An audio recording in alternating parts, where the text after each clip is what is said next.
it is illegal for anyone to speak ill of the president like that? That's what Yamiche just reported that Donald Trump said. Well, certainly in communist China it is, and in Vladimir Putin's Russia it is, in any totalitarian society it is, but not where you've got the First Amendment. I love Jimmy Kimmel. I love Bruce Springsteen. Donald Trump hates them. We each have the ability to go see what we want to see and watch what we want to watch. But when he uses the power of the government to try to remove a comedian from a broadcast licensee, that is coercive censorship. And there are Supreme Court decisions going back to 1963 on this. Bantam Press is a case where basically the Supreme Court said the government cannot use coercive leverage against private entities in order to censor speakers. And we saw a case like that recently benefiting the NRA versus Vullo out of New York, where, again, the Supreme Court said that a state official cannot use its power to try to get private corporations to censor other people because of their speech. So the idea that now somebody read the cases and is saying, oh, this is just them, it's not us, is contradicted by everything Donald Trump has been saying, because he's been saying that this speech is illegal and shouldn't be allowed and so on. And that's the way he thinks. He thinks like a king, like a monarch, like if you offend him, then suddenly your speech is illegal. They don't defend the right for anybody to speak unless they're speaking in favor of them. So let's talk about the broadcast licenses, as the president suggested, should be pulled because of the unflattering coverage of him. And then you have FCC Chair Brendan Carr, who said Kimmel will not be, quote, the last shoe to drop. So can you interpret these comments as anything other than an attempt to coerce media companies to stifle criticism? And I'm curious the role that Democrats can play to protect free speech when you're in the minority. Well, yes, this is plainly what we call under the First Amendment viewpoint discrimination. It is content discrimination. You're discriminating based on the content. And even worse, you're discriminating based on the viewpoint that's being expressed. Donald Trump could not be clearer about it. He's saying these people are saying bad stuff about me. And that's what the kings didn't like. You insult the king, it's like insulting God. It's a form of blasphemy. That's the way the law was with respect to King George. It was called lèse majesté. If you insult the king, you're like insulting God. Donald Trump would love to go back to that, so that he's using his power over the Federal Communications Commission, which is an arm of the government, to censor people's right of speech. Well, we're in a situation in Congress where we can blow the whistle about this. We can try to remind everybody what the First Amendment stands for. You have a right to oppose President Trump, just like they had a right to oppose President Biden. They said he was the head of a crime family and was the most corrupt president in the history of the United States and so on. Nobody went to jail for that. Nobody lost their broadcast license for that. Nobody was taken off the air because they made a joke about Joe Biden and his age and so on. And they were the first ones to do it. But the situation can't be that when they speak against a president in the opposition party, that's First Amendment protected, and they're on a high horse about free speech. But when the Democrats do it, when they're in power, that's a crime. That's a felony, according to them. So that can't work. So we're going to tell the world about that. The problem is they are imposing this unitary executive view of the president. The president controls all the agencies and boards now. They think the president controls the FCC, and that chairman of the FCC, who acts like a complete sycophant, and he was one of the leaders of Project 2025, clearly is not advocating the public interest. He is acting like Kash Patel is at the FBI, purely as a handmaiden and a servant to the president of the United States. Gotta say, I'm appreciating everything you've just said about this. Let's pivot, though, sir, to what happened Friday when Eric Siebert, the acting U.S. attorney in the Eastern District of Virginia, resigned. Siebert was handpicked by President Trump and in charge of pursuing those mortgage fraud allegations against New York Attorney General Letitia James, but investigators reportedly can't find any incriminating evidence. So then President Trump told reporters he wanted him out of the job, and he attributed it to Virginia's two Democratic senators who he said supported his nomination. Big picture, what do you make of all this? Well, the governor of Virginia, who's a Republican, also strongly endorsed his nomination. And Mr. Sievert comes from a distinguished Republican family. His father-in-law was the great U.S. attorney from Virginia, Richard Cullen, who is a lifelong Republican and diehard Republican. And so making it a partisan thing is a complete distraction from this.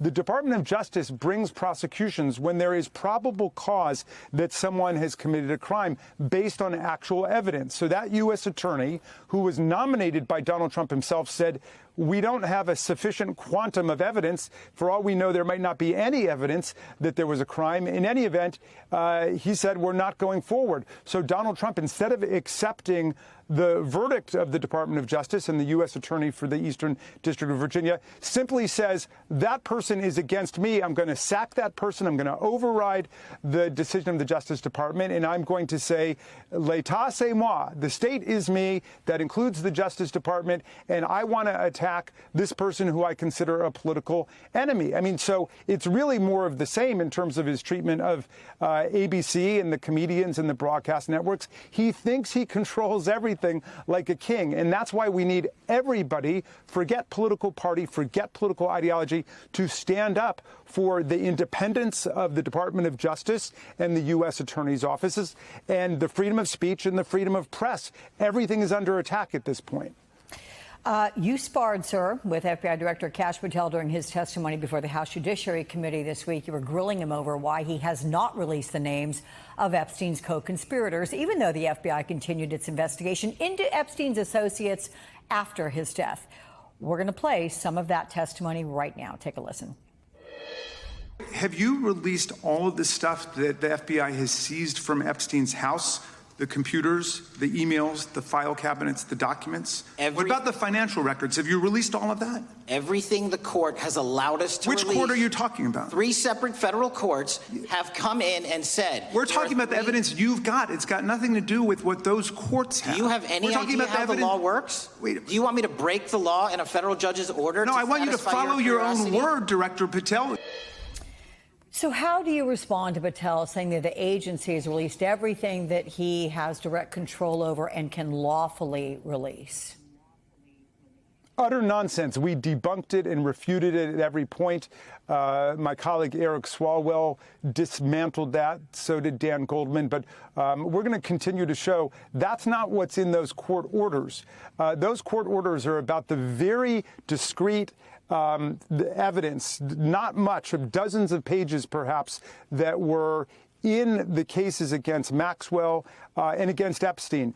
The Department of Justice and the FBI have hundreds of thousands of documents that they've got completely separate from those cases. And so this is an attempt to distract everybody from what's going on. We showed all the video clips of Kash Patel going on all the right-wing media saying, I'm going to release everything, and the FBI should release everything now. Pull up your big boy pants and show us who the pederasts are, he said. Now, can you do that, Mr. Patel? And then he tries to hide behind the fact that they went to court to ask for release of material, which is very hard to be released, a few dozen files relating to those cases, so they could pretend that that was somehow an order that applied to all this, the mountain of evidence that the FBI and the DOJ themselves have. And Kash Patel knows exactly what he's doing. He's playing hide and go seek when he promised he was going to be the great liberator of all the information, and now he's the orchestrator of the cover-up.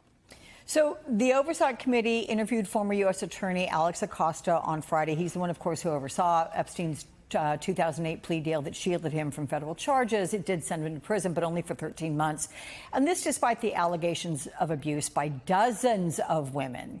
From what you know about his testimony, what did it reveal about his handling of the Epstein case? Well, I know nothing about his testimony. I wasn't part of it. And as you know, I've moved over to the Judiciary Committee, not on the Oversight Committee. But look, the double system of justice that Donald Trump and MAGA are hiding right now began with that case. Remember, the Department of Justice had a 60-count federal indictment ready to go, including charges of rape, statutory rape, human sex trafficking, conspiracy, and on and on. All of that got traded down to basically a count of solicitation in state court. So the federal indictment just went away, and then there was an attempt to even cover up some co-witnesses. And then he got to spend his days frolicking and doing whatever he wanted, including perpetuating the sexual assault of children. And then he would go and spend the night at the jailhouse. That's what U.S. Attorney Alex Acosta provided for back then. We want to know why. And from what I'm hearing just on TV from some of my colleagues, it looked like he had a case of selective amnesia applying to everything that took place back there. So we want all of the documents to be released that the FBI has, that the Department of Justice has, and everything we can get from those cases. But the key thing is this absolute trove, this mountain of evidence within the possession of the FBI and the Department of Justice, which Kash Patel and President Trump were demanding before the election. And they got everybody excited that there was going to actually be a release of the material so we would be able to expose the complete international child sex trafficking ring. Meantime, we have 4 banks which have stated that there were $1.5 billion in suspicious activities related to Epstein and Maxwell's various accounts. Now, remember, my Republican colleagues who failed to impeach Joe Biden over allegations they had about Hunter Biden were completely exercised about $20 million in suspicious activity reports relating to the Biden family. 20 million versus 1.5 billion related to the Epstein network. And all of our Republican colleagues, except for Representative Massey from Kentucky, voted against my motion to subpoena the bank CEOs to get all these materials, which they seem to want to do. Jamie Dimon said he was perfectly happy to turn over all those materials. These banks, at least now, are saying they regret any involvement they ever had with Epstein. We've got to get the financial materials so we can follow the money and then determine all the crimes and figure out what's still going on out there right now.